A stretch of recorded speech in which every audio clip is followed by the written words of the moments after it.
Hello, everyone. This is podcast number 2. Time flies. It seems like just a moment ago we were doing podcast number 1. But it's not, it's obviously it wasn't, like we're wearing different clothes. So it definitely, it wasn't, we didn't record this on the same day. No, we're not trying to in do the future. That was in the past. That was in the past. You're right. So with podcast number 2, we just kind of wanted to start talking about the foundations of our business, how things got started. And we're going to try to do this a little bit more interview style. So Derek's going to ask me some questions just to kind of get things going. Derek, ask me. So tell us about that very vivid dream you had when these animated characters came to you and presented the ideas for how to start North Kinder and just... No, okay. Cut. Okay, so why did you want to start this company? Well, first, I actually was a high school science teacher for several years before North Kinder started. Even my students would ask me, Steinbrenner, how did you know that you always wanted to be a teacher? And I'm like, well, kids, I really like being a teacher, but I probably won't be a teacher forever. And they'd be like, oh, what do you mean? I'm like, well, I feel like someday I'm just going to have my own business. And that's just what I felt. I didn't know what it was. In the previous podcast, I mentioned that I don't have a business degree. Like I was a science math teacher, totally different ends of the spectrum. I'm very low risk. So the idea of even losing $20 gives me like, oh man, like what are we, Although I remember you always told me that, you always thought growing up that you would move away and, be successful and live somewhere else and run this company and everything. And then we got married. And so things changed. You didn't move away. So no, but marrying you was way better. Yeah, see. And I got both. I got an amazing husband and I got to do my own company. So just kind of as time went along, I didn't know what that would look like. And I still honestly really liked being a teacher and I really liked being involved teaching the students. And I really do like science and we still love watching our documentaries. It's kind of like a family night and even our kids will watch our Wonders of Life documentaries with us. Brian Cox, if you for some reason stumble upon this podcast, we just think you're great. We'd love to go on one of your adventures with you, but this is a total side note. So once actually was after we had Royal, I went on maternity leave. I had my son Royal and I was just kind of looking at unique things that I could buy for him. And so I actually bought him a few things off of Etsy, like cute handmade items, because again, I want to support local as well. And I want to support handmade and unique. And I would start buying things. I'm like, you know what? I could do something like this. I could start my own little Etsy site. My mom was always very gifted in sewing. All myself and my 2 sisters were in dancing growing up, and she would make these amazing costumes for us and Halloween costumes, and she'd even do like little hand sewn sequins, like intricate work onto our amazing dance costumes. So sewing was always something that was a part of our life. So this idea to make just some baby pants or baby joggers and hats, it wasn't totally out of the realm of possibility. So from there, I literally went to the sewing store and bought a sewing machine and got some fabric from the local fabric store and got to work on, I'm like, I'm going to make pants. It was after probably, I think it was close to 20 pairs of pants that I made because I wanted to do the patterns myself so that it was all authentic and it was all straight from me and so that there was no issue with copyright or anything like that. And so I think it was after that 20th pair of pants, I finally had a pair of joggers where I was like, yeah, these are the ones. And it was Royal's first birthday. We rolled them out. So you kind of, when you decided to actually try and pursue selling them, you got an Etsy shop and the goal was, hey, maybe you could sell 20 or 30 pairs a month, maybe if things went really well. This is another good side note is I wanted like another sewing machine as well. And it was your dad that was like, hey, Sheena, if you can sell 100 items, I will buy you that sewing machine. And so I was like, all right, I got to do this. Sure enough, I kept like a little book and I wrote down everything I sold. And once I got to that 100 items, I was like, okay, let's get that sewing machine. So that was a really good motivating factor. I did a lot of sewing. It was a whirlwind. Yeah, you did. I remember how many times I'd come down and you'd be, 2, 3 in the morning sewing away in your little office there. And I'd be telling you, you need to go to sleep. But that went on for over a year at least, I'm sure, where you were sewing. I was sewing for 2 years. I even I did have a local seamstress here in Edmonton that was sewing as well. But we kept growing as a company, which is awesome. But when you're the only person and one other person kind of sewing, doing the labor, it can be a lot.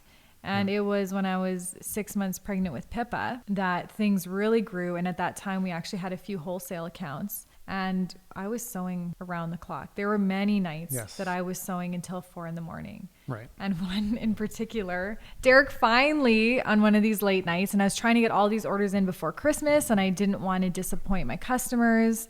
And you know what? I did stretch myself. I did overcommit myself, which most new companies do. I think a lot of people do. You got to wear a lot of different hats when you're an entrepreneur, right? Like, for sure. You got to run your social media. You got to do, I had the Etsy site that I had to run. I have a really good friend that's a photographer, so she helped me with photos and then also helped show me how I could edit them and load them myself. And so you got to do a lot of things as an entrepreneur, but I was spending the majority of my time sewing. And it was finally one night Derek comes down at 4 a.m. Did I say we just have to get a factory, or what happened? No, he tried grabbing my sewing machine. It was like, I'm hiding your sewing machine. You have to stop. You're pregnant and tired. And I was like, no, I can do it. And I'm pretty sure my hand was like a claw, like I was borderline carpal tunnel and shoulder pains.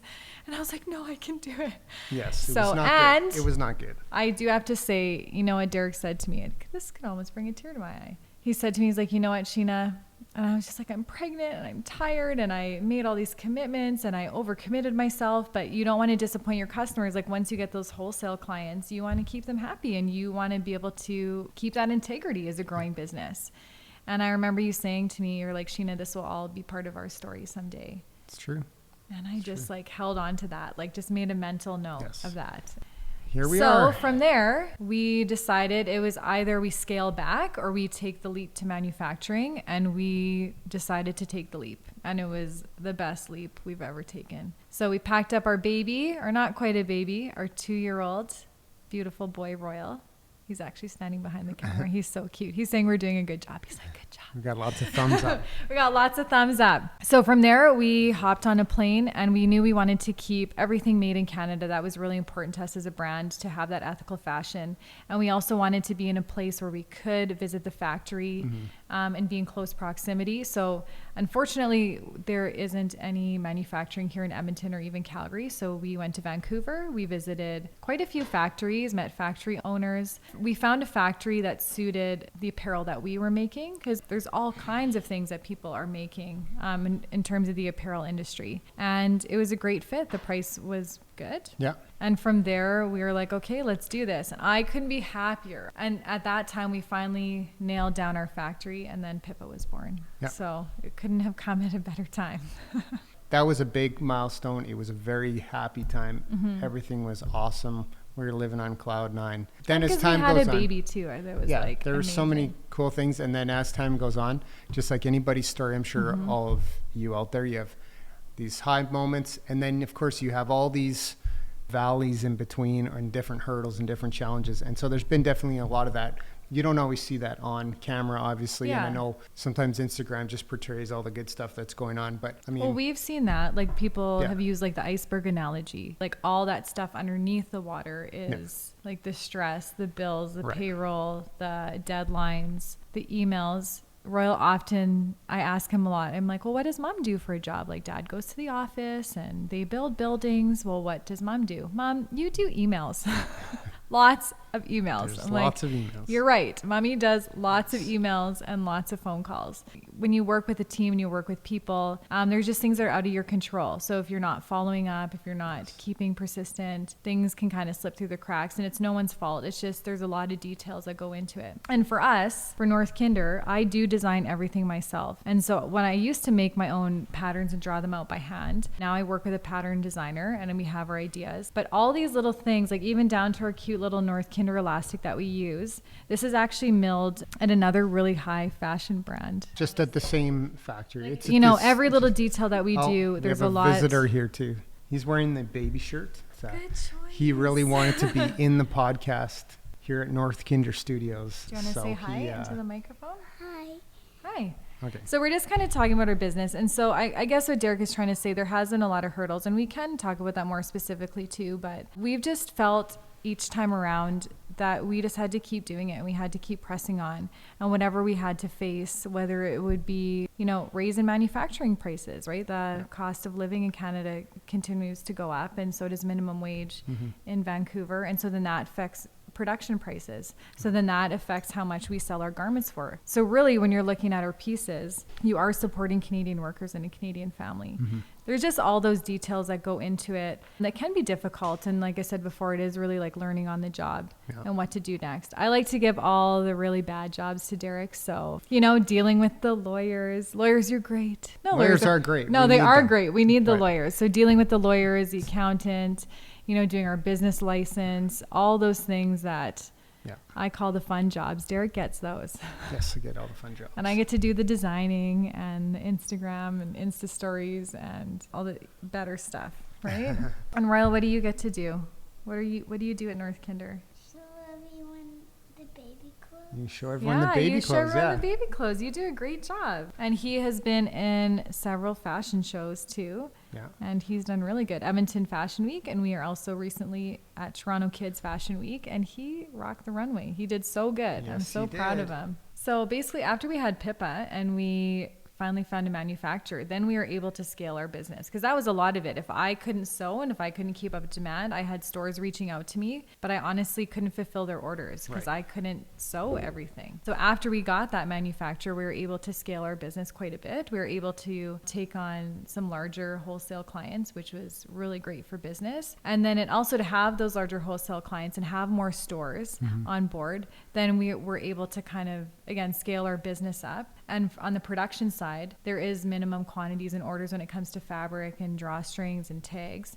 And so if we can have larger minimums, then it will decrease our price a little bit as well too. And then we can keep the factories happy. So overall, it's been great. I mean, if we can keep growing, like we're not a mega company, like we're still in the growing phase for sure. But if we can kind of keep that growth going, then that'll help on all that, on the manufacturing side and the production side. So we're able to grow our business. And so we're in lots of stores across Canada. And the feedback that we get all the time is how great the quality is. And of course, this is my brand, so I'm going to say that. But honestly, like I tell all the store owners that I deal with, and I like to deal with them directly, I'm like, my kids wear the clothes and we product test everything. So when I say that it's good and it's great and it's stretchy, it really is. Like we test it on our kids and we see how they move and how happy they are. And that was really actually, when I think back to why we got started, is I wanted Royal to have clothes that looked like a mini version of Derek, like a mini grown-up clothes. And so when you're putting them in their car seat, I also wanted them to be soft and easy to move in. So when you're putting them in their car seat, they're not pinching their tummies or doing anything like that. So they looked really cool and were modern and minimalistic, but also just little mini versions of their mom and their dad. And so that's kind of where it comes from. We like the minimalistic, and we kind of come from more, because I had a boy first, like that's kind of where I was designing from. But it's so fun now that we have Pippa. We have hearts on things and the cute little gathered dresses. And then came after that, we thought, like, let's do like a mama sweater that moms can wear and that is comfy and oversized and that has pockets. And I'm wearing mine right now. I've had a lot of my friends say to me, so I just bought your mama sweater. Is it wrong that I wore it every day this week? Do you judge me? I'm like, no. I'm like, it's a normal human reaction to wear your mama sweater for an entire week straight once you get it. And then after that, we came out with the data so that we could have a whole North Kinder family and a whole North Kinder experience. Derek, what's next for us? Like, what do you think? It's a surprise. It is. What's the surprise? There's lots coming, right? There is lots coming. Lots coming. We can't talk about it yet, but stay tuned to this podcast and keep following us on Instagram. And so we don't forget, we want to just make sure we mention last podcast, we're talking about hashtag NKlovespeople. Want to make sure you guys are checking that hashtag out and also put your stories on there. We are, obviously we've got this brand and that's great and everything, but we also just wanted to use our platform to encourage people to reach out to anyone in your sphere of influence or people that your neighbors, your family, your friends, or even strangers that you... Just anyone. Someone in the grocery store, whatever you want to do. It's kind of like a pay it forward type of thing, but just, share your stories of how you went out of your comfort zone and you went out of your way and broke through that fear and just went ahead and helped them, and how, you know, and you were just good to somebody. You were good to somebody and just improve their lives. And, you know, when we all kind of do that, it improves our whole culture. It improves community. It improves so many things. One of our new things to talk about, NK Loves People. And of course, hashtag North Kinder, hashtag North Kinder family. But you can also find us on Instagram at North Kinder. We are on Facebook, but Instagram's the best way to get in contact with us. You can also visit our website at northkinder.com. And if you do want to message us directly, the best way to do that is through our email at hello@northkinder.com. And there's also a link on our website to do that, so you can do it that way. Okay, well, thank you very much for watching this, and we will see you. We're actually going to have more episodes, so we will see you next week and the week after. Whenever. There we go. Have a great day. See ya.